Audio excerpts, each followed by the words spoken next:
reka rero tuganire ku ijambo numva afite ku mutima wanjye. Alors j'aimerais vous partager la parole de Dieu sur mon cœur. Mu kinyarwanda navuze ngo nukurinda umwete kugeza ku mperuka. En français on dit conserver le même zèle jusqu'à la fin. Yego rwose. Kugumana zèle imwe kugeza ku iherezo. Conserver le même zèle jusqu'à la fin. Murabizi ko ibintu byose byiza bifite umumaro byinshi tubikora igihe kirekire. Ntago ari ikintu ukora gutya ngo gite kirangira. Toute chose qui a vraiment une grande valeur, tu le fais perdurer, tu le fais longtemps, tu ne le fais pas juste pour un peu de temps. N'uru rugendo rwo kubana n'Imana. Et même ce chemin, ce cheminement que nous avons commencé avec le Seigneur, nabyo data yifuza ko tugira umwete kugeza ku iherezo ry'urugendo. Dieu veut qu'on puisse vraiment persévérer, conserver le même zèle jusqu'à la fin. Abantu benshi bakunda Imana pe. Dieu, la plupart des gens aiment vraiment Dieu. N'umutima wabo wose. Avec tout leur cœur. Rwose batayibeshya. Vraiment, ils sont vrais, ils sont authentiques. Kandi abantu benshi bajya bakora ibintu byiza muri rugendo nanone rwo kubana n'Imana. Et il y a vraiment beaucoup de gens qui font de bonnes choses. Hari umuntu ushaka kubwira ibintu yakoze kubw'urukundo akunda Imana ukumva uratangaye pe. Il y a quelqu'un qui peut te raconter, te dire ce que la personne a fait pour Dieu et tu te dis waouh. Kandi abantu turabafite mu bantu bato b'abajene babikora bakiri ku mashuri, mu bantu bakuze, mu migi yose no mu byaro, abo bantu bameze gutya barahari.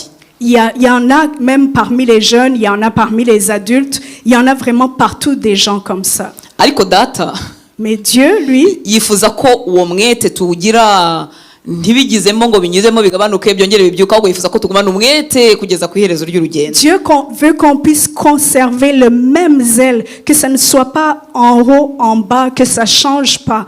Kandi birashoboka. Et c'est possible. Birashoboka ko umuntu yava mu ishyaka rimwe ajya mu rindi rirushijeho ajya muri akazarinda saza atagaba.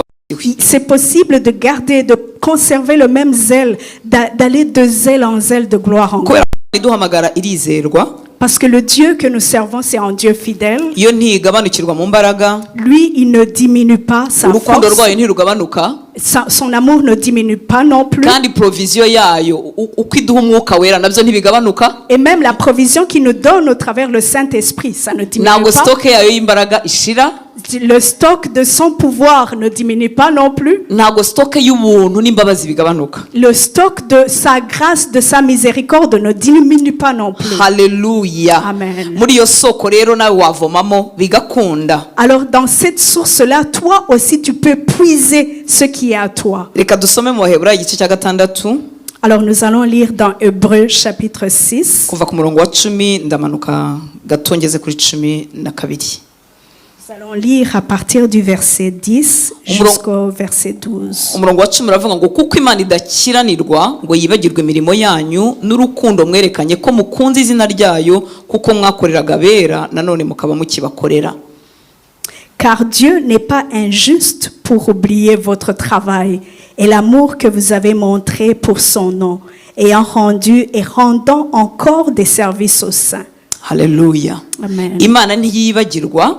Dieu n'oublie pas umurimo wose toute œuvre wakoreshejwe n'urukundo uyikunda que tu as fait avec l'amour que tu as pour ton Dieu. N'ibyo wakoreye abandi bantu kubera urukundo ikunda Imana. Et même ce que tu as fait pour les autres en le faisant par amour pour Dieu. Imana yitegereza details zose, details zose zigize ubuzima bwawe ukoreshwa n'urukundo ukunda Imana ndetse n'abantu. Dieu observe bien les moindres petits détails des choses que tu fais par amour pour Dieu. Imana ibona effort yose. Dieu, il observe même chaque effort que tu fais. N'ikiguzi cyose bigusaba. Et même le sacrifice que ça te prend. Ngewe shobora kutabibona wo mukorana umurimo w'Imana shobora kutabibona. Probablement la personne qui est à côté de toi ne le voit pas. Ariko Imana yo ibona chaque détail. Mais Dieu voit loin et il voit chaque détail. Kandi ikabyishimira. Et il est vraiment dans la joie. Hallelujah. Amen. Kugira ngo tuboneke hano mu gitondo twese hari icyo byadusabye.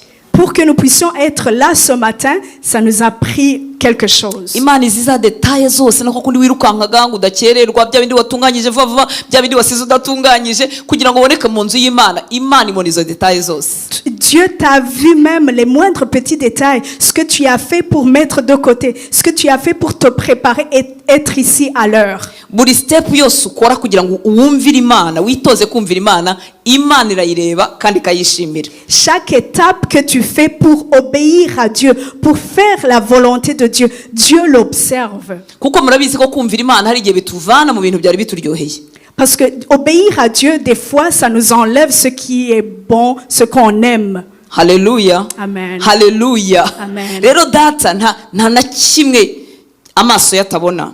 Mais Dieu, il observe tout, son œil voit même les moindres détails. Amen. Amen. Ikabyishimira. Et il est vraiment dans la joie. Hari abantu bakundisha Imana umutima, Il y a des gens qui aiment Dieu vraiment avec leur cœur, ariko batajyana imibiri yabo gukunda Imana. mais ils n'amènent pas leur corps à Dieu pour l'aimer. Haleluya. Ijambo ry'Imana riratubwira mu Baroma La parole de Dieu nous dit dans Romains, ngo kuyikorera kwacu gukwiriye nuko imibiri yacu ihinduka ibitambo byera bishimisha Imana. le servir, c'est vraiment donner nos corps comme des sacrifices vivants à Dieu. Amen. Amen. Haleluya. Amen. Iyo ujyanye umubiri wawe, iyo ukoresheje umubiri wawe kubaha Imana, kugira umurimo ukorera Imana, ni ukuri binezeza umutima wa data. Lorsque tu amènes ton corps pour servir Dieu, cela, Dieu le trouve agréable. Hanyuma Imana ikanezerwa ikanaguhamiriza. Et Dieu est vraiment dans la joie, il témoigne pour toi. Haleluya. Amen. Haleluya. Amen. Amagambo data yavuze kuri Yesu akayavuga kuri twebwe. Les paroles que Dieu a prononcées sur Jésus, Akayavuga no kuri twe. et il a parlé aussi sur nous. Mu Baheburayo igice cya mbere umurongo wa 9. Dans Hébreux, 1:9. chapitre 1 au verset 9. Aya magambo kuri Yesu yaravuze ngo kuko wakunze gukiranuka ukanga ubugome nicyo cyatumye Imana ariyo Mana yawe igusiga amavuta yo kwishima ikakurutisha abagenzi bawe. Tu as aimé la justice et tu as haï l'iniquité. C'est pourquoi, ô Dieu, ton Dieu, t'a oint d'une huile de joie au-dessus de tes égaux. Haleluya. Amen. Wanze gukiranirwa ukunda gukiranuka ngo bituma Imana igusiga amavuta y'umunezero. Tu as haï l'iniquité et tu as aimé la justice. C'est pour cela Dieu t'a oint d'une huile de joie. Haleluya. Amen. Iyo ni garanti, amavuta y'umunezero ku bantu bakunda gukiranuka bakanga gukiranirwa, ni garanti y'amavuta y'umunezero. C'est une garantie que nous avons de recevoir cette huile de joie venant de Dieu lorsque nous obéissons à Dieu. Nagira ngo mbigusezeranye uko uzagenda urushaho kwifuza gukiranuka, wanga gukiranirwa, umunezero wawe uzatemba nk'amazi. Lorsque tu vas continuer à être fidèle, intègre, à obéir à Dieu, ta joie va être une joie parfaite. Nugusigirwa ni onction, gusigirwa ibyishimo n'umunezero. Une onction spéciale de joie va être sur toi. Niyo mpamvu ushatse wakwitoza gukunda gukiranuka, kwitoza gukunda iby'Imana ikunda, uzabyungukiramo. C'est pour cela que tu dois t'exercer vraiment à servir Dieu, à être fidèle, à être intègre, à l'obéir chaque jour. Uzabyungukiramo. Vraiment, tu vas bénéficier de cela. Seriously, ikintu utazabura ni umunezero. Vraiment, sérieusement, la chose que tu ne manqueras pas, c'est la joie de Dieu. Haleluya. Amen. Haleluya. Amen. Reka dukomeze ku murongo wa 11 hariya twari turi mu Baheburayo 6. Alors, toujours dans Hébreux chapitre 6 au verset 11. Ngo ariko rero turifuza cyane ko umuntu wese wo muri mwe yerekana uwo mwete wo kurinda ibyiringiro byuzuye kugeza ku mperuka. Nous désirons que chacun de vous montre le même zèle pour conserver jusqu'à la fin une pleine espérance. Umurongo wa 10 watubwiraga ngo Imana ntabwo ikiranirwa ngo yibagirwe buri murimo wose wakoreshejwe n'urukundo ukunda Imana. Dans le verset 10, ça nous disait que Dieu n'est pas injuste pour oublier moindre détail de l'œuvre que tu as fait pour lui. Ngo ariko hamwe n'ibyo irifuza ko warinda uwo mwete. Mais avec cela, il veut que tu conserves le même zèle. Ngo umuntu ngo yerekane umwete wo kurinda ibyiringiro byuzuye kugeza ku mperuka. Pour conserver le même zèle jusqu'à la fin, pour avoir une pleine Nongere ngubwire abantu espérance. bajya bakorera Imana ibintu byiza. Dieu, les gens peuvent faire des bonnes choses pour Dieu. Abantu bajya bakorera abandi bantu ibintu byiza. Il y a des gens qui peuvent vraiment faire des bonnes choses pour d'autres. Bagakora ibintu byiza biri mu bwitange bwinshi bw'igitangaza. Et vraiment, ils se sacrifient, ils donnent en prix pour faire du bien. Babikoreshejwe n'urukundo bakunda Imana atari kugira ngo bigaragaze. Et ils le font vraiment par amour pour Dieu, pas juste pour se montrer. hanyuma data arabwira abo ngabo ngo bajya bakora batyo, noneho nibigire imbere bagumane uwo mwete kuzageza ku iherezo ry'urugendo. Et Dieu dit à cela de conserver, de préserver le même zèle jusqu'à la fin. Haleluya. Amen. Ngo barinde ibyiringiro byuzuye babirindanye umwete kuzageza ku iherezo. Pour qu'ils puissent le conserver, avoir une pleine espérance jusqu'à la fin. Si umwete w'umwaka umwe, C'est pas juste un zèle d'une année seulement. si umwete wa 2026. C'est pas une zèle de cette année 2026. Hari igihe tuba dufite inkuru ngurumva ngo kera tugikizwa, Et des fois, on est comme, oh, tu sais, quand je venais de recevoir Jésus, ngo twagenzaga gutya na gutya. on faisait comme ça et comme ça. Umva icyo data ashaka, Et regarde ce que Dieu veut. ni umwete kugeza ku mperuka. Il veut qu'on ait le zèle jusqu'à la Kandi fin. nongera nkwibutse ko stoke ye idakama. Et rappelle-toi que son stock n'est jamais vide. Haleluya. Amen. Niba uhagaze mu minsi uvuga ngo kera naramukundaga, kera naramukoreraga, kera, najya nkubwira ko uhagaze ahantu habi. Si tu es là encore, là où tu te dis, oh, avant je faisais ça, avant j'œuvrais comme ça. Non, non, non, tu n'es pas au bon endroit. Abahagaze ari aheza turavuga ngo turushijeho kumukunda, turushijeho kumukorera, Là où turushijeho on doit kwitanga se ku bwe. tenir, on doit dire, oh, je continue à le servir, je continue à être fidèle, je continue à être intègre, à l'obéir chaque jour. Turushijeho kwitoza kumwubaha kuruta uko twamwubahaga ejo hashize. Je continue à m'exercer, à l'obéir à chaque jour, même bien avant. Hari igihe ngira ibyago byo guhura n'abantu bavuga ngo bamenye ukuri. Il y a des fois, j'ai la grâce de rencontrer Biba des ari gens. ibyago, ntabwo aba ari grâce. C'est le malheur de rencontrer des gens, Guhura n'umuntu uvuga ngo yamenye ukuri kw'ijambo ry'Imana, des personnes qui se disent ils connaissent la vérité de Dieu. hanyuma uko kuri kukaba kwaramuvanye mu byiza yahoranye kukamujyana mu bibi.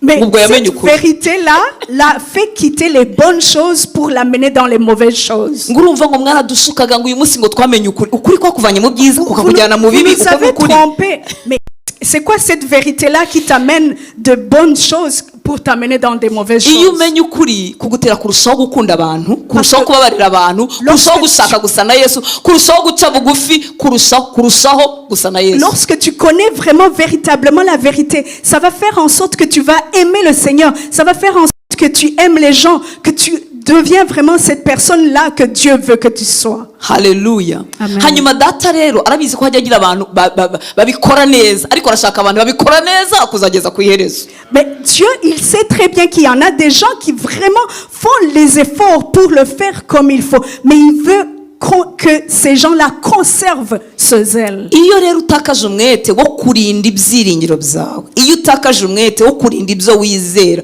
mu Rwanda turavuga ngo umuntu atuye mu manegeka, icyo gihe uhagaze mu manegeka si babaho mu gifaransa mukabyaramo. Lorsque quelqu'un manque ce zèle et la personne n'est plus vraiment à la place où Dieu veut qu'il soit, comment on dit? Ubura ahantu hanyerera, ahantu hari pansha. Tu es là où ça glisse, c'est penchant. Iyo watakaje umwete Quand tu n'as plus ce zèle, wo kurinda ibyiringiro by'ibyo wari warizeye cyangwa by'ibyo wari waramenye muri de Kristo, garder cette espérance-là que tu avais en Jésus-Christ, ukumva umwete wabyo uragucika, et tu n'as plus ce zèle-là en toi, uba uhagaze ahantu hanyerera kandi hacuramye. tu es vraiment dans le penchant. Iyo umuntu ahagaze ahantu hanyerera, Quand tu es dans ce glissant, dans ce umuyaga uwo penchant, ari wo wose wamutembana. tout vent peut t'amener partout. Ibyago by'ubuzima bishobora kuza, Les difficultés de la vie peuvent venir, ibyiza by'ubuzima bishobora et kuza. même les bonnes choses dans la vie peuvent venir aussi. Mwari muzi ko nabyo bidutembana. Et même les bonnes choses de la vie peuvent t'amener Aho loin du nyasanga ibyiza Seigneur. bifite imbaraga nyinshi zo gutembana abantu kuruta Les ibibi. bonnes choses plutôt ont beaucoup de force pour Kuko mu bibi, t'amener loin. mu bibi buriya twese duca bugufi. Parce que dans les difficultés, on est humble. Tuvuga uti ubuzima nyine urareba. Tu te dis, ah, c'est comme ça, c'est la vie. Noneho twese tugahita dukenera Imana. Et tout le monde, on cherche Dieu à ce moment-là. Hari igihe nigisha ahantu habaye ibyago, Des fois, je prêche dans un endroit où il y a eu une épreuve. iyo turi mu kiriyo, Quand on est dans le deuil, ibintu by'amadini nta kintu biba bivuze. les choses de religion, ça ne sert plus à rien du tout. Sinkunda ibyago biba biri aho hantu, ariko nkunda amatwi y'abantu bari aho hantu. Je n'aime pas ces moments-là, vu que c'est le deuil, mais j'aime comment les gens sont très attentifs. Twese tuba tugira gutya kuko tuba twabyibutse ko natwe ejo tuzagira gute tuzapfa. Parce qu'à ce moment-là, chaque personne se rappelle que abatunze un moment byinshi donné, on va mourir. abatunze byinshi n'abatunze bike tuba twaringaniye Les riches, kandi les duteze pauvres, amatwi toute personne. noneho imana dushaka kuyumva. Tu écoutes bien ce qui vient de Dieu. Unfortunately tubyibagirwa vuba. Mais malheureusement, on oublie très Iyo rapidement. tuvuye muri uwo mwanya ubuzima burakomeza. Quand on n'est plus dans ce moment de deuil, la vie continue. Bibiliya ni ijambo ririmo ubwenge. Byaravuze ngo ni byiza kuba mu nzu irimo ikiriyo kuruta kuba mu nzu irimo ibirori. La Bible est vraiment, la parole de Dieu a une grande sagesse. Et elle nous dit que c'est mieux d'être dans la maison où il y a le deuil au lieu d'être là où il y a la joie. Kuko mu nzu irimo deuil turiga. Parce que dans le deuil, on apprend beaucoup. Ikindi ntabwo tuba twifuza ibi byahabereye. Et on n'aime pas non plus ce qui est en train de se Ako mu nzu passer. y'ibirori. Mais dans la joie, Mu nzu irimo ibirori. là où il y a la fête, Ndavuga icyanjye ningikora kizaba kiruta icya Olga. on est dans les comparaisons, on se dit, ah, moi quand ça va se fonctionner, ça va être même plus que toi. Haleluya. Amen. Rero mukundwa nshuti y'Imana. Alors bien aimé, Data arifuza ko turindana umwete ibyiringiro by'ibyo twamenye muri Kristo. Dieu veut qu'on puisse conserver le zèle, la même espérance qu'on a jusqu'à la fin. Kubirinda ni kubw'inyungu zawe nanjye. Le conserver, c'est un autre bénéfice. Kuko bizatuma tutaba ahantu hanyerera. Parce que cela fera en sorte qu'on n'aille pas dans le penchant. Kuko iyo turi ahantu hanyerera buri kintu cyose cyadutembana. Parce que lorsqu'on est dans le penchant, tout vent, toute doctrine peut nous amener. Haleluya. Hanyuma Bibiliya yatubwiye ngo tubirindane umwete kugeza ku mperuka. La Bible nous a dit qu'il faut le conserver avec le zèle jusqu'à la fin. Kuri 12 ngo kugira ngo tutaba abanebwe. Au verset 12, pour que nous ne soyons pas dans la paresse. Ngo kugira ngo mutaba abanebwe ahubwo mugere ikirenge mu cyabaragwa amasezerano babiheshejwe no kwizera no kwihangana. En sorte que vous ne vous relâchiez point et que vous imitiez ceux par la foi et la persévérance héritent des promesses. Indi version y'ikinyarwanda ivuga mu buryo bworoshye iravuga ngo mwe kuba abanebwe ahubwo mwigane abize Imana bakihangana bikabahesha umunani yabasezeranije. Une autre version de la Bible en Kinyarwanda, ça dit de ne pas être dans la paresse, mais plutôt imiter ceux qui sont dans la foi, ceux qui sont dans la persévérance. Ongera usubiremo ku kantu ko kwimita. Imiter. Mwigane bande? Imiter ceux qui sont dans la foi. Yego. Mwigane abizera Imana. Imiter ceux qui sont dans la foi en Dieu. Mwigane abizera Imana bakihangana bikabahesha umunani basezeranijwe. Ceux qui sont dans la foi, qui patientent, qui persévèrent. Haleluya. Amen. Kugira ngo tubashe kugumana umwete kugera ku iherezo ry'urugendo. Pour que nous puissions garder le même zèle jusqu'à Kugira la ngo fin. tubashe kurinda ibyiringiro by'ibyo twizera kugeza ku mperuka. Pour que nous puissions conserver cette même espérance jusqu'à la fin. Data dusaba kugira abantu twigana. Dieu veut que nous puissions imiter certaines personnes. Kwigana abizera Imana bakihangana bikabahesha ibyo basezeranijwe na Data. Ceux qui sont dans la foi en Dieu, on doit les imiter. Ceux qui sont patients, qui sont dans la persévérance. Haleluya. Amen. Imana ishimwe cyane. Que Dieu soit loué. Kwigana abizera Imana bakihangana kugeza igihe bazasingirira ibyo basezeranijwe. Imiter ceux qui sont dans la foi, dans la persévérance, qui héritent des promesses de Dieu. Haleluya. Iyo tuvuze ngo igihe bazahabwa ibyo basezeranijwe, Lorsque nous disons qu'ils hériteront les promesses de Dieu, dufite amasezerano menshi y'ibintu dutegereje hano ku isi. on a beaucoup de promesses, des choses que nous espérons ici-bas. Ni byiza pe, C'est vraiment une bonne chose, ariko ni bigufi. mais c'est très petit. Gutegereza Imana kugeza igihe uzashakira, niba ari umugabo ushaka cyangwa umugore. Attendre et avoir cette patience jusqu'à ce que tu te maries. Gutegereza Imana kugeza igihe uzabonera impapuro zo gutura ino. Avoir la persévérance en Dieu jusqu'à ce que tu obtiennes les documents de l'immigration ici. Gutegereza Imana kugeza igihe uzabonera umwana ushaka cyangwa amafaranga dushaka. Persévérer dans le Seigneur jusqu'à ce que tu puisses avoir cet enfant que tu désires ou bien avoir l'argent que tu veux avoir. Nabyo ni byiza ariko urimo urabyumva ko atari byo barimo bavuga kameme. Urimo urabyumva ko atari byo barimo bavuga. C'est des bonnes choses, mais c'est pas ça dont on parle Kuko ici. ibyo wabibona mu mwaka umwe, wabibona mu kwezi Parce que kumwe, ces wabibona choses-là, mu gihe gitoya. Tu veux l'obtenir dire même dans un laps de temps. ubwo se urumva imana ari ibyo yabivuga? Est-ce que c'est vraiment ça que Ah, ah. Dieu est en train de parler? oya twigane abizera imana bakayizerana kwihangana bategereje ibyo basezeranijwe isi idashobora gutanga. Imitons ceux qui sont dans la foi, ceux qui sont dans la patience, ceux qui sont dans la persévérance et qui hériteront les promesses de Dieu. ntushobora kuzabana n'imana ufite umwete niba ibyiringiro byawe bigarukira inahangaha. Tu ne peux pas vraiment conserver ce zèle si ta foi arrive à un certain niveau. kugira ngo ugire umwete uzageza ku iherezo ry'urugendo nuko ibyiringiro byawe birenga ibintu by'inahangaha. Conserver ce zèle-là jusqu'à la fin. Tu dois vraiment avoir cette espérance-là qui va au-delà. ndinginga imana ku bwawe nk'uko Pawulo yasengeye itorero rya Efeso ngo imana ikore ku maso yacu, ikore ku maso y'imitima yacu, akinguke tumenye ibyo twiringizwa n'iduhamagara, turunguruke ibyo tubikiwe mu ijuru. Je prie le Seigneur, comme Paul l'a dit aux Éphésiens, pour que le Seigneur puisse vraiment toucher nos yeux, qu'il puisse faire en sorte que nous puissions voir clair. Claire hehe voir claire hehe ibyo tubikiwe mu ijuru. Ce qui est conservé pour nous au ciel. kuko iyo tuvuze akenshi ibyo mu ijuru hari umuntu yumva ari ibintu by'igiturage, nawe najyaga mbona uri umusirimu none utagiye kutubwira ibintu by'ahantu hatagaragara. C'est comme quand on dit des choses du ciel, c'est comme si ce sont des choses dépassées. Pawulo yaravuze ngo twaba turi abatindi bo kugirirwa imbabazi niba ibyiringiro byacu bigarukira inahangaha, niba impamvu yacu yo kwizera Kristo igarukira inahangaha, twaba turi abantu bo kugirira impuhwe kuruta abandi ku isi. Paul le dit bien, que nous serions vraiment stupides si nous avions cette foi-là qui s'arrête juste ici-bas. Haleluya.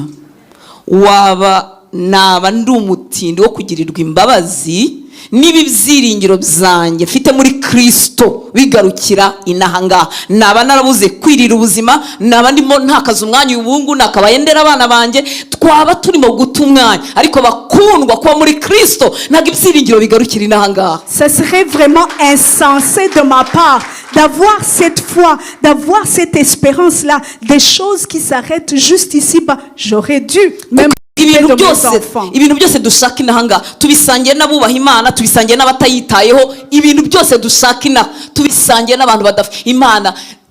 Les choses que nous désirons ici-bas, c'est de la même façon pour les païens, les personnes qui ne croient même pas dans le Seigneur, c'est les mêmes désirs qu'ils ont. tubisangiye n'abantu qui s'en de Dieu ndetse baraturusha byinshi. batanezwe Imana.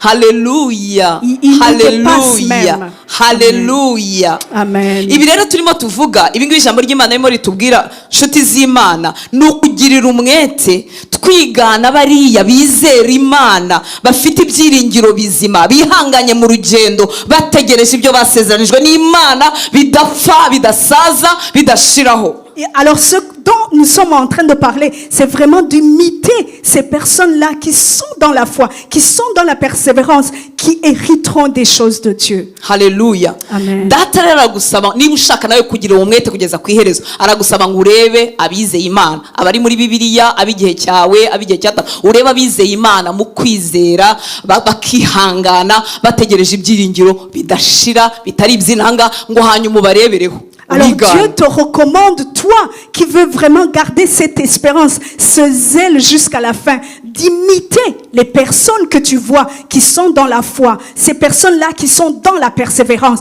de les imiter. Ndashimira Imana ko muri rugendo nta bintu dukeneye guhimba bishyashya bitahozeho. Je remercie le Seigneur parce que maintenant on n'a pas à inventer des choses nouvelles. On n'a pas créé des choses nouvelles qui n'ont pas déjà été. Je ne vais pas explorer des choses ou bien votre pasteur ne va pas créer des choses qui ne sont pas déjà là.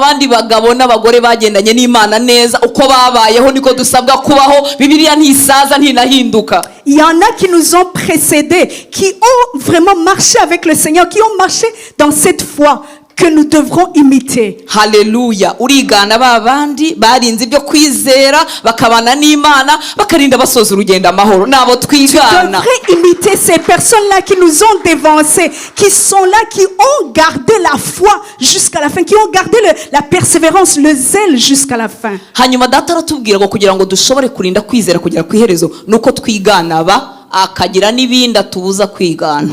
Alors, il y a certaines choses que le Seigneur nous interdit d'imiter. Lui, il nous dit d'imiter seulement ceux qui sont dans la foi. Iyo rero umuntu agerageje kwigana iby'Imana idusaba kwigana ariko akanga kureka iby'Imana idusaba kutigana umva ahera mu mayira abiri agira isereri. Alors, la personne qui accepte d'imiter seulement les personnes qui sont dans la foi, mais qui n'acceptent pas de laisser tomber les choses que Dieu ne nous dit pas d'imiter, cette personne-là va se retrouver dans la confusion. aragira na vertige. Et ces personnes-là peuvent même avoir le vertige. Ijambo ry'Imana riratubwira mu rwandiko Pawulo yandikiye Abaroma 12:2. Alors, la parole de Dieu nous dit dans Romains chapitre 12, verset 2, ngo ntimugakurikize, ndasoma muri ya version nshyashya y'Ikinyarwanda, ngo ntimugakurikize imibereho y'ab'iki gihe, ngo ahubwo mureke Imana ivugurure ibitekerezo byanyu mube muhindutse rwose, nibwo muzashobora kumenya neza iby'Imana ishaka kugira ngo muhitemo ibyiza biyishimishije kandi bitunganye rwose. ne vous conformez pas au siècle présent. Gasubiremo. Ne vous conformez pas au siècle présent, mais soyez transformés par le renouvellement de l'intelligence, afin que vous discerniez quelle est la volonté de Dieu, ce qui est bon, agréable et parfait. Amen. Amen.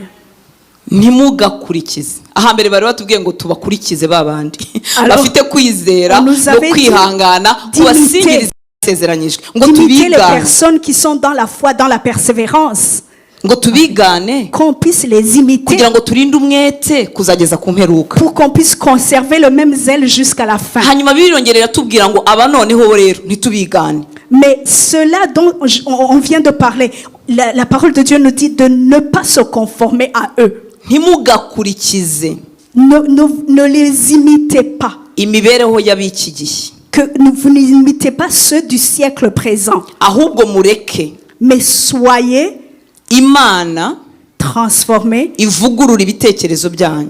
qui vous transforme dans votre intelligence. Iyo muri iki Kinyarwanda cyacu bavuze ngo ahubwo mureke Imana ivugurure ibitekerezo byanyu, ni ukuvuga ngo ushobora no kuyangira ko yabivugurura.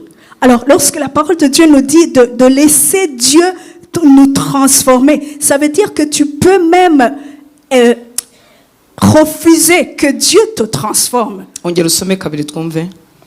Alors, nous allons encore une fois lire, ne vous conformez pas au siècle présent, mais soyez transformés par le renouvellement de l'intelligence, afin que vous discerniez. Nuvuga ngo bira bya mbere nibitaba iyi afeke ntabwo iri bubi. Alors, c'est la partie numéro 1. C'est une partie. Alors, il y a une deuxième partie. Afin que vous discerniez quelle est la volonté de Dieu, ce qui est bon, agréable et parfait. Amen. Ntimugakurikize imibereho y'ab'iki gihe, ahubwo mureke Imana ivugurure ibitekerezo byanyu mube muhindutse rwose, nibwo muzashobora kumenya neza iby'Imana ishaka kugira ngo muhitemo ibyiza biyishimishije kandi bitunganye rwose. Amen. Amen.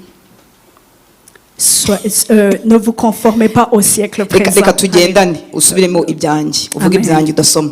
Ntimugakurikize imibereho y'ab'iki gihe. Ne vous conformez pas au siècle présent. Ni ukuvuga ngo iki gihe hariho imibereho ntabwo twayita uko umuntu yambara cyangwa uko umuntu avuga cyangwa uko umuntu ashaka amafaranga. Oya, reka twe kuvuga uko. Nous parlons du siècle présent. On n'est pas en train de parler du style, de la façon de s'habiller ou ces choses qui sont à la page. Ahubwo reka tuvuge ibitekerezo bya Hortense icyo byitaga cyiza uko byibwiraga ko bikwiriye gukora ibintu nubwo naba ndi umuntu uri ku murongo umeze neza ko hari abantu Mais burya bameze parlons neza. plutôt, disons, des pensées de Olga, des choses que je me dis qui sont correctes, qui sont bons. Igihe cyose Hortense ibitekerezo bye bitarinjirwamo n'ijambo ry'Imana ngo bihindure uko yatekerezaga.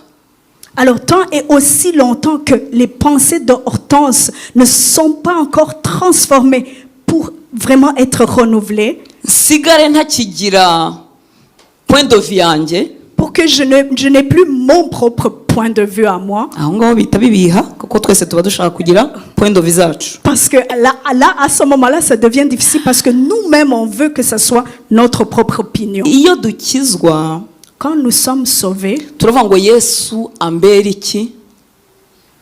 iki umwami n'umukiza. alors lorsque nous recevons vraiment le salut, nous disons que le Seigneur devient notre Seigneur et notre Sauveur.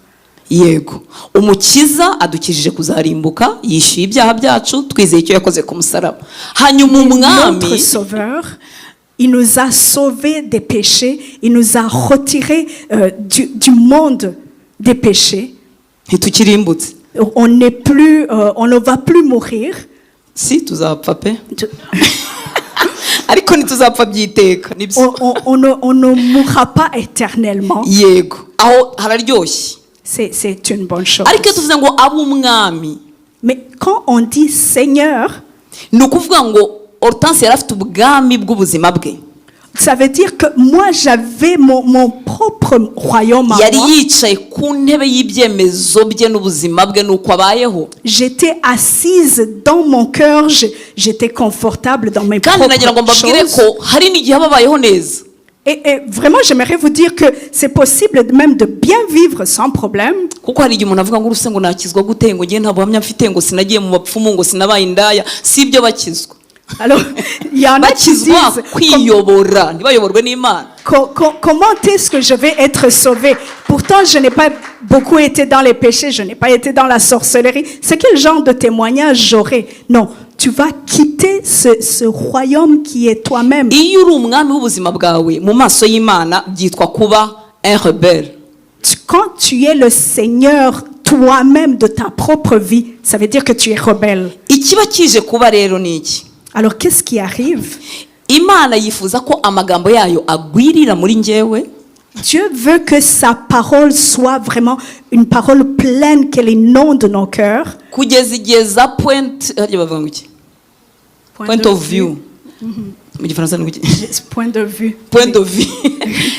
Kugeza igihe point of view za Hortense zishiriyemo agasigara n'Imana ivuga. Ibyo bintu mwagize ngo biroroshye. Jusqu'à ce que mon point de vue à moi disparaisse et que ce soit juste le point de vue de Dieu qui règne en moi. Niho havuga ngo ahubwo ngo mureke Imana ivugurure ibitekerezo byanyu mube muhindutse rwose. C'est là où ça dit, mais soyez transformés par le renouvellement de l'intelligence. Kuki habaho renouvellement, hari intelligence wahoranye rwose iri no ku murongo ko hari abantu bagira ubuzima buri ku murongo pe. Il y a vraiment des personnes qui ont une vie droite, qui avaient une certaine intelligence. Ariko nubwo yaba ari droite ka gihumbi. Mais même si cette intelligence-là est vraiment la meilleure, Imana yifuza nabwo kurenuvera, kuvugurura uko dutekereza kugira ngo dusigare dutekereza nkuko Kristo atekereza. mais Dieu veut que nous soyons vraiment transformés, renouvelés dans notre intelligence, afin que ce ne soit plus notre intelligence à nous, mais que ce soit l'intelligence Ntabwo Imana de Dieu. ibikora nk'umukoroni uje kugufata ku gitugu. Dieu ne le fait pas comme une tyrannie, comme un dictateur qui vient s'imposer. Ahubwo ni kubw'inyungu zawe. C'est plutôt à ton bénéfice à toi. Kuko hepfo haravuze ngo iyo ibyo ngibyo bibaye ngo nibwo muzashobora noneho kumenya neza ibyo Imana ishaka. Parce que après ça dit afin que vous discerniez quelle est la volonté de Dieu. Kuko hari ibintu ngewe mba nita mbeshyera Imana ngo nibyo ishaka.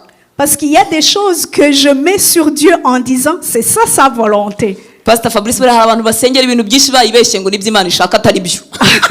Pasteur Fabrice, il y a beaucoup de gens qui disent oh, j'ai prié pour ça et je sais que c'est la volonté de Dieu, alors que ce n'est pas Kuko vrai. ntidushobora kumenya neza ibyo Imana ishaka hatabayeho renouvellement hano hantu. on ne peut pas vraiment savoir quelle est la volonté de Dieu sans avoir été transformé, renouvelé dans notre intelligence. yewe mwanze kubyumva ariko ntacyo reka nkomeze. Vous n'êtes pas en train vraiment de le recevoir. Amen. Mais je veux ngo nibwo continuer. muzashobora kumenya neza iby'Imana ishaka kugira ngo none muhitemo ibyiza biyishimishije. Afin que vous discerniez quelle est la volonté de Dieu, ce qui est bon, agréable et parfait. rwose muranyumva ibyo bintu biri agréable parfait twese ntitubikeneye. Est-ce que vraiment on n'a pas besoin de ces choses-là agréables et urumva parfaites? ukuntu bivugitse neza C'est- ibintu biri Agréable et parfait. parfait. Mana yanjye twese turabishaka ariko Tout le monde kuzavana le veut. sorry iki kintu nkunda kukivuga ariko kuzavanamo rutansi agashiramo umwuka byaramwe ntabwo byoroshye. Pour enlever Hortense, pour enlever Olga de Olga. kandi nyamara Imana yavuze ngo ntimukigane imibereho y'abiki gihe.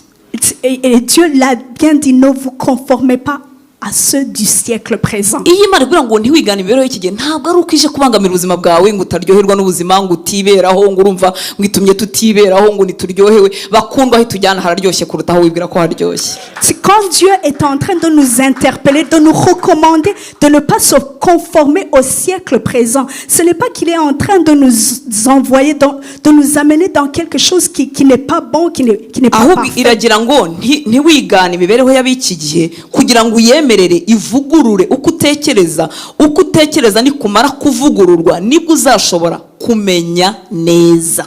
ubu tugira abakristo benshi ariko batigeze bemera ngo bageraho kumenya neza. Il veut plutôt que tu acceptes, que tu le laisses te transformer, de te renouveler dans ton intelligence pour que vraiment tu puisses faire sa volonté. nibwo muzashobora kumenya neza iby'Imana ishaka kugira ngo muhitemo ibyiza.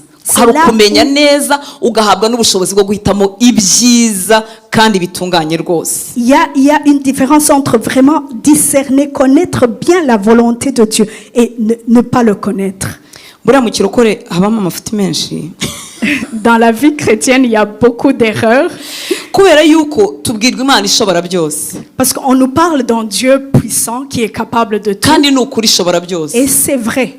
ariko ijambo ry'Imana tutaryemere ngo rigwirire muri twe rihindure uko dutekereza. Mais si nous n'acceptons pas vraiment que la parole de Dieu vienne nous transformer, nous renouveler dans notre intelligence, tujya dutegereza ibintu ku Mana bitabaho by'amafuti. on attend des choses de Dieu qui sont même pas vraies. hari iminsi nigeze kubaho nkajya nibwira ko nzatoragura amafaranga kandi menshi apana igiceri. Il fut un temps où je me disais vraiment en moi, c'est sûr que je vais avoir beaucoup d'argent. avoir gutora Ramasse. ibyo bintu uretse muri filime ntahandi hantu biba. Ça se trouve uniquement dans les films. Ramasser beaucoup d'argent. twari turimo guca mu bukene kandi Imana nari namaze kuyizera kandi ni ukuri nyizi tuca mu bukene bwinshi ariko nkumva ukuntu izampa amafaranga nyine nzagenda nturagure nukuri kose amafaranga nawe yagukiza urumva ko atari make nkumva nzatoragura amariyasi y'inote kandi ubwo ndi umukristo mwiza ujya mu ijuru n'umwete ariko nkumva nzatoragura ibintu by'ibifaranga. Moi, je me disais, vraiment, j'étais dans le Seigneur, j'étais droite, je suivais les consignes de Dieu, mais on était dans la pauvreté et je me disais, sûrement qu'un jour, je vais ramasser de l'argent et beaucoup d'argent. ibyo bintu biramutse binabaye byaba nka rimwe mu isi mu myaka magana sinzi ko byanabaho. ubundi kwanza uri n'umukristo yatoye wayajyana kuri polisi kuko akamemara umuntu wabuze amafaranga ye. Et si vraiment tu es un enfant de Dieu, si tu ramasses beaucoup d'argent quelque part, sûrement que tu vas l'envoyer à la police. Parce que ce n'est pas correct. iyo tutavuguruye ibitekerezo ubwo mvuze ubupfafa bwanjye bwo namwe mufite ubwanyu iyo tutavuguruye ibitekerezo byacu dukomeza gutegereza ibintu. Moi, j'ai parlé de mes choses insensées. Vous aussi, vous avez vos propres choses insensées. hari umuntu wigeze kumbwira yashaka gutandukana n'umugabo we erezuma ko batatandukanye ariko icyo gihe yashaka gutandukana yarambwiye ngo yasomye ko ngo igihe kimwe ngo Dawidi ngo yariye ku migati y'abatambyi murabyibuka yariye ku migati y'abatambyi ngo kandi bitemewe ngo agahita yumva niba Dawidi yariye ku migati y'abatambyi bitemewe ubwo nubwo Imana yanga gutandukana nawe munyumvira ibyo bintu bitagira aho bihuri. J'ai parlé une fois, il y avait une femme, elle voulait se séparer de son mari, elle voulait divorcer. Heureusement qu'ils ne sont pas divorcés aujourd'hui. Elle parlait de ce passage où David avait mangé les pains dans la maison de Dieu et s'appuyait sur ça en se disant, moi aussi je peux faire comme David a fait ibintu bitemewe nanjye nemeye kubikora. Tout comme David l'a fait, moi aussi je vais faire ce qui est interdit. Ikindi gihe kera twagiraga amamodoka burya amamodoka dushiraho none nkajya ndeba hari umumama umwe warubaga mu rusengero twasenganaga era afite imodoka nyinshi. Je me rappelle à un moment donné on regardait les belles voitures, il y avait une femme qui avait plusieurs voitures. Kandi twari inshuti gahoro gahoro. Et on était un peu des amis avec cette femme là. Mu mutima wanjye nkajya numva azakorwaho akampa imodoka imwe ariko mujye. Et dans mon cœur, je me disais, ah, sûrement qu'un jour, elle va me donner au moins une seule voiture dans ces voitures. Yesu urihangana. Oh, Jésus, il est patient, il est bon. Ntibivuga ko ibyo bintu Imana itabikora. Ça ne veut pas dire que Dieu ne peut pas le faire. Ariko kwicara ubitegereje nakaga. Mais s'asseoir et attendre que Dieu va faire ces choses-là. Ubwo navuze ubwo bupfapfa ariko abana b'Imana benshi batemera ko ijambo ry'Imana ribuzura ngo rihindure uko batekereza bagire iyo renouvellement ya intelligence babaye mu gikristo kitari cyo kigihimbano kicyuka niyo babeshye ntibamenya ko wababeshye ni ibintu bipfapfanye biraho barayobagurika Les enfants de Dieu sont vraiment dans ces genres d'imagination-là, dans ce genre de choses qui se disent que ça va arriver parce qu'ils n'ont pas laissé que la parole de Dieu soit vraiment pleine, inonde leur cœur. Hari umuntu nzi bigeze kujyana bamujyana ahantu mu gihugu kimwe cyo muri Afrika ni umunyarwanda mwene wacu baramujyana uwo muntu wari umujyanye yari umunyamasengesho ngo baramujyanye ngo bagiye gushakisha ahantu inyenyeri ye yatabwe. Seriously? Il y a quelqu'un, c'est quelqu'un qui est en Afrique. Ils ont amené la personne en lui disant, il y a ton étoile qui est perdue quelque part qu'il faut qu'on aille trouver. Mumbabare kuvuga ibyo bintu ndimo navuga extreme ariko habaho nibindi biraho by'ibifuti biraho. Je suis en train de parler des choses extrêmes mais il y a des choses qui sont là qu'on voit on se dit non. Hari nundi mwana umwe w'umukobwa wambwiye umuntu basenganaga mugenzi we w'umukobwa bari bategereje imyaka myinshi gushaka abagabo bataraboneka noneho umuntu wasenganaga nabo arababwira ngo ubu rero tugomba kugenda ngo tugatanga ngo igitambo cy'ihene nko mu bapfumu abo n'abarokore. Imaginez-vous, c'était deux jeunes filles, elles étaient en attente, elles étaient célibataires et se disaient oh, c'est le moment qu'on se marie. Et la personne qui priait avec eux leur dit non, il faut apporter une offrande, un chèvre, tout comme dans le passé. J'ai parlé des choses insensées. Mais j'aimerais te parler des choses de la sagesse de Dieu. Oh yeah, pas de Dieu. Iby'ubwenge bw'imigenzereze yo mu isi itoye umurongo ariko nanone itaravuguruwe uko Imana itekereza uburyo ibuza abantu nabwo gukurikira Imana. Des choses de l'intelligence de ce monde qui semblent quand même correctes mais qui ne viennent pas de Dieu. Kuko icyo kintu yacyumvise akumva kitari logique kuri logique ye yumva atari cyo. Parce que tant et aussi longtemps que quelque chose ne fait pas de sens, n'est pas vraiment logique dans la tête d'un être humain.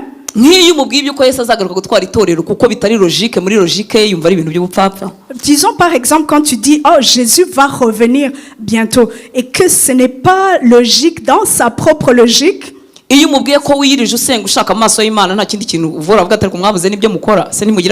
Disons par exemple tu dis à la personne non nous devrons prendre un moment de jeûne et prière vraiment chercher Dieu, la personne va te dire dans sa logique vous avez manqué des choses à faire, vous perdez du temps. Imana ivugurura ibitekerezo byanyu mube muhindutse rwose nibwo muzashobora kumenya neza iby'Imana ishaka kugira ngo muhitemo ibyiza bishimishije kandi bitunganye rwose. Ne vous conformez pas au siècle présent mais soyez transformés par le renouvellement de l'intelligence afin que vous discerniez quelle est la volonté de Dieu, ce qui est bon, agréable et parfait. Aho nahatinze ariko nari ndimo kuvuga kurinda umwete kugeza ku iherezo uburyo Imana itubwira ibyo kwigana ikatubuza no kwigana ibindi kugira ngo tubashe kurinda umwete wacu kugeza ku iherezo. J'ai pris assez de temps sur ça pour que vous puissiez vraiment comprendre que d'un côté il y a des choses que Dieu nous dit d'imiter, imiter ceux qui sont dans la foi, mais de l'autre côté il nous dit de ne pas se conformer aux choses des siècles présents. Kuko nugerageza byombi ntabwo uzabasha kurinda umwete kugeza ku iherezo. Mpamvu ikurangira abagumana umwete kugera ku iherezo uko babaho. Alors c'est pour cela te trouve des personnes qui sont vraiment dans la foi, qui persévèrent. ikanakurangira ibyo bavamo.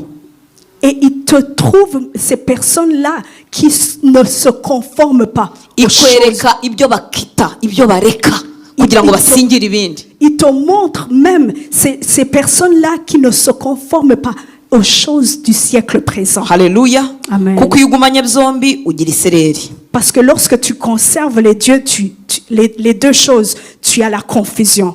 Haleluya. Haleluya. Amen. Reka dusenge dusoza. Alors nous allons clôturer bientôt. Nagira ngo nkubwire ko data gukeneye. J'aimerais te dire que Dieu a besoin de toi. Data akeneye abahungu n'abakobwa Dieu a besoin des jeunes bashobora kugumana ibyo bizeye qui peuvent conserver la foi, bakabigirira umwete kugeza ku iherezo. qui vont conserver ce zèle jusqu'à la fin, Kugeza ku iherezo. jusqu'à la fin, Kugeza ku iherezo. jusqu'à la fin. Kubera ko iyi si irimo ibirangaza byinshi. Parce que ce monde, il y a vraiment beaucoup de choses qui nous distraient. Isi irimo ibintu bishaka gucogoza byinshi. Il y a beaucoup de choses qui veulent t'éloigner de Dieu qui sont dans ce monde. Ibyiza umwanzi yabikoresha kugira ngo bigucogoze. Les choses qui sont pourtant bonnes, mais que le diable utilise pour t'éloigner de Dieu. Ibibi umwanzi yabikoresha. Les mauvaises choses également, le diable peut les utiliser. Imitekerereze yawe itarahindutse umwanzi yayikoresha. Ton intelligence qui n'est pas renouvelée, qui n'est pas transformée, le diable peut l'utiliser. Ndakwinginga Je t'en supplie, kugira ngo wite kukurinda ibyiringiro wakuye mu kwizera Kristo. je te demande vraiment de conserver la pleine espérance. Haleluya. Amen. Ni urugendo C'est un cheminement, ariko ni urugendo rushoboka. mais c'est possible. Reka dusoreze kuri iki cyanditswe Alors nous allons clôturer avec ce passage muri Petero wa kabiri dans 2 Pierre, igice cya mbere chapitre 1, umurongo wa 5 kugeza ku wa 8. à partir du verset 5 jusqu'au verset 8. Petero wa kabiri 2 Pierre, igice cya mbere chapitre 1, umurongo wa 5 kugeza ku wa 8. à partir du verset 5 jusqu'au verset 8. Wumva urwo rugendo Tu vas pouvoir observer ce cheminement. hanyuma usabe Imana irugushoboze. Alors tu vas demander à Dieu de te fortifier. Hatangira havuga muri Bibiliya ijambo ry'Imana ngo kubera iyo mpamvu murushaho kugira umwete wo kwizera Imana, maze kwizera Imana mu kugerekeho kugira neza mu kugerekeho ubumenyi. Soma kuri 5. À cause de cela même, faites tous vos efforts pour joindre à votre foi la vertu, à la vertu la science. Haleluya. Kubera icyo Yesu yabakoreye, À cause de ce que Jésus a fait, ni murushaho kugira umwete wo kwizera Imana. faites tous vos efforts pour joindre votre foi. Imana ifite abantu benshi bayizera, ariko ababigirira umwete bagenda baba bake. Il y a beaucoup de personnes qui ont la foi en Dieu, mais ceux qui conservent le zèle en lui, il y en a très peu. Kuko hari ibindi bintu byinshi birimo bidukurura kugira ngo tugire umwete w'ibyo bintu. Parce qu'il y a beaucoup de choses qui sont en train de nous attirer, nous éloigner de Dieu. Data arifuza ko wagira umwete wo kumwizera ukabigirira umwete.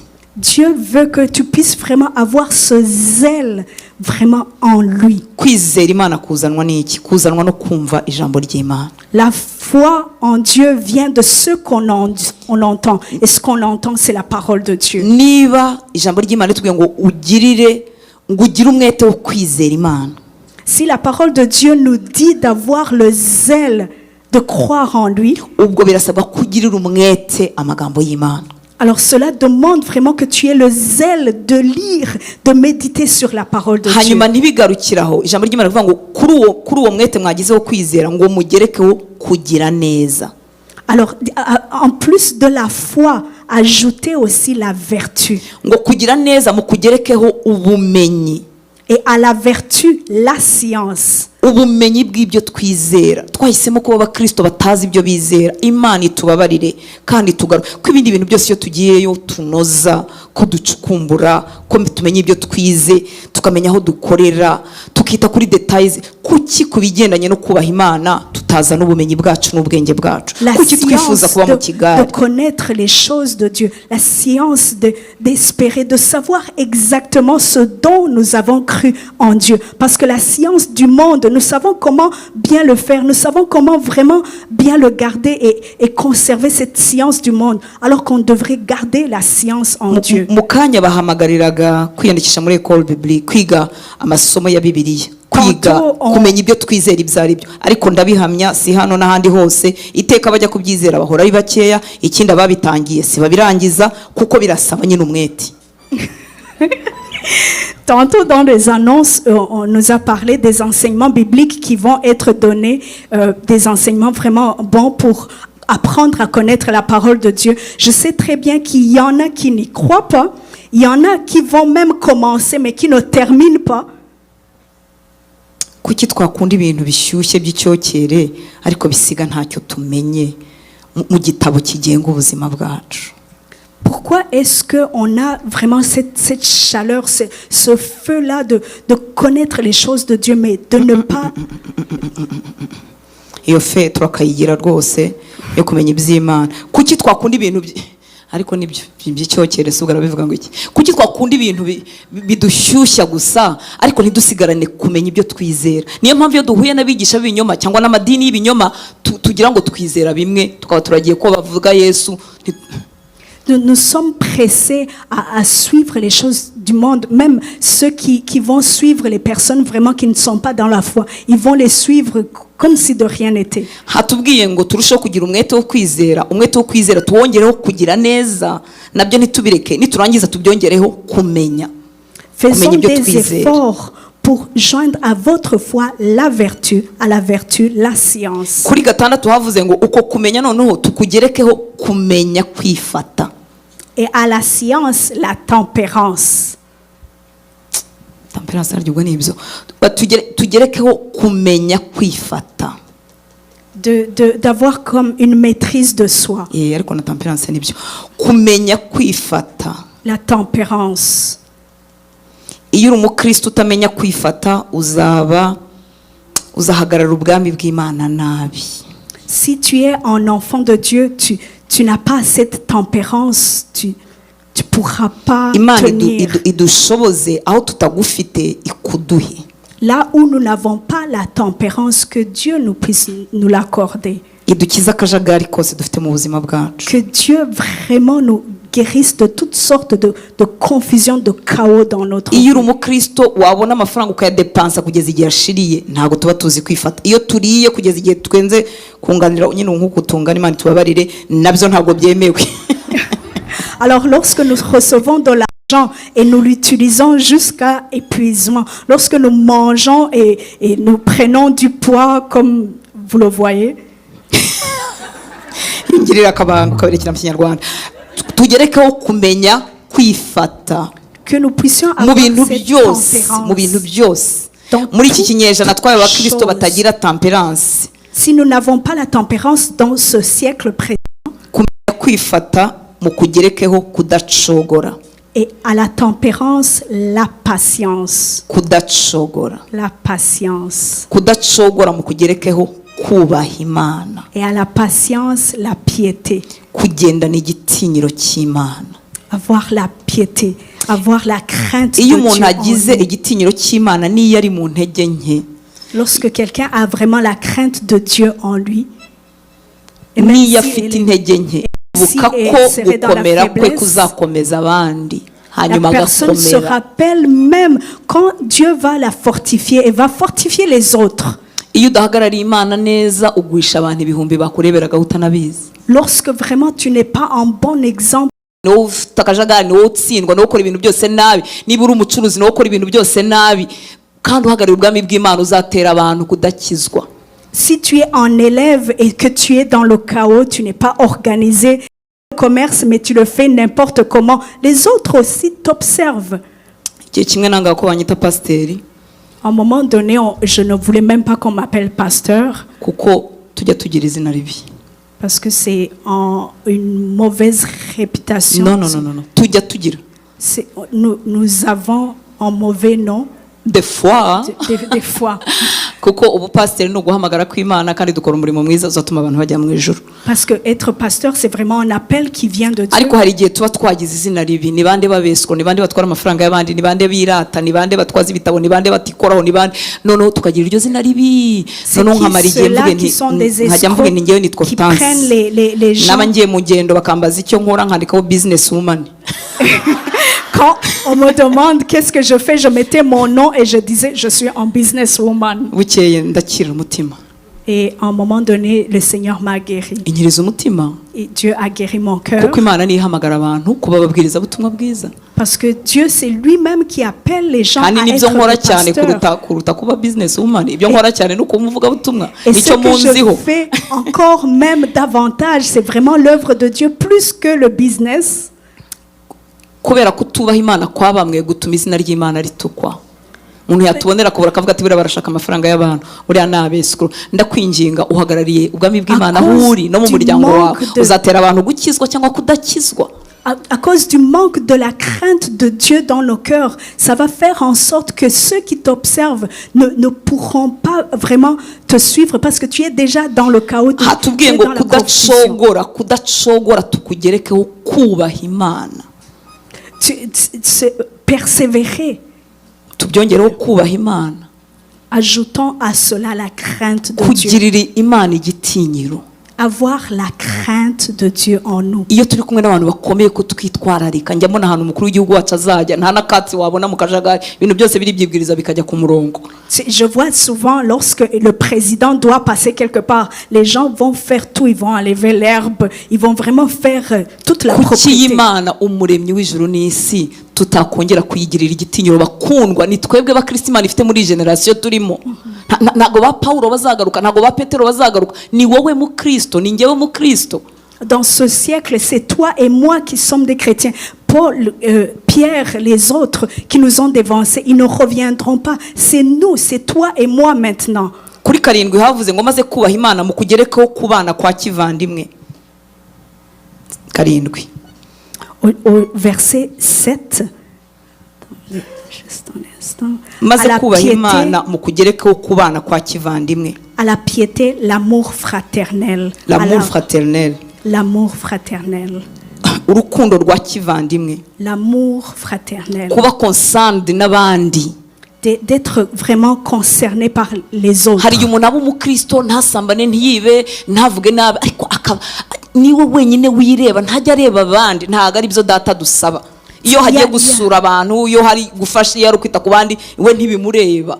Il y en a des enfants de Dieu. Ils ne sont pas nécessairement dans les péchés, ils ne sont pas dans le vol ou dans l'adultère ou quoi que ce soit. Mais quand il s'agit des besoins des autres, quand il s'agit d'aller rendre visite, disons, à quelqu'un qui est à l'hôpital, ces gens-là ne sont même pas là-dedans. Ils sont dans l'égoïsme. Kubaha Imana mu kugereho iyi brotherly love ni bari ko bavuga uru rukundo rwa kivandimwe. Alors, à la piété, ajoutons l'amour fraternel. Uri murangiza mu kugerekeho urukundo. Et à l'amour fraternel, mettons aussi la charité. Ntabwo Bibiliya yari yisubiyemo yari irimo hari urwo rukundo rwa kivandimwe kuba concerned n'ubuzima bw'abandi kubabazwa n'ibibabaza abantu. La Bible n'est pas en train de se répéter parce qu'elle parle de l'amour nta kintu fraternel, kibi nko de la kubona charité. umurokore w'umunyamushiha utavugana n'abantu udakorwa kandi ngo arera ameze atya ntanyeganyega ariko ntavugana n'abantu S'il y a quelque chose qui n'est pas vraiment agréable à voir, c'est de voir un enfant de Dieu qui ne parle pas, qui se conserve, qui est très réservé, qui ne parle pas aux autres, qui est vraiment dans son coin. Être réservé ni byiza ntabwo ari byo n'ibindi byenda gusa nk'ibyo. Reka twikomereze umwanya wagiye. Umurongo wa 8 nimugira mutyo byimazeyo bizabarinda kuba abanebwe cyangwa ingumba mu kumenya umwami wacu Yesu Kristo. Car si ces choses sont en vous et ils sont avec abondance Yeah. et ne vous laisseront point oisifs ni stériles, par la connaissance de notre Seigneur Jésus-Christ. nimugira biriya byose tumaze kuvuga mukabigira byimazeyo bikaba muri twe an abundance bizaturinda kuba abanebwe cyangwa ingumba mu kumenya umwami wacu Yesu Kristo. Lorsque nous aurons toutes ces choses que nous avons parlé auparavant, la foi, la vertu, la tempérance, l'amour fraternel, la charité, toutes ces choses qui soient abondantes en nous, et nous préserverons et nous laisserons point oisifs ni stériles. Amen. Pour la connaissance de notre bizaturinda Seigneur. kuba abanebwe biturinde kuba wazifu ari ibyo ngibyo biturinde kuba ingumba kuba abakristo b'izina badafite ubuzima bizaturinda biduhe ishyaka n'umwete kugeza ku iherezo Cela ry'urugendo. va nous préserver, cela va faire en sorte que nous sera plus dans la paresse, on ne sera pas plus dans la paresse, on ne sera pas oisif, on ne sera pas indifférent. Imana ibahe umugisha. Que Dieu vous bénisse.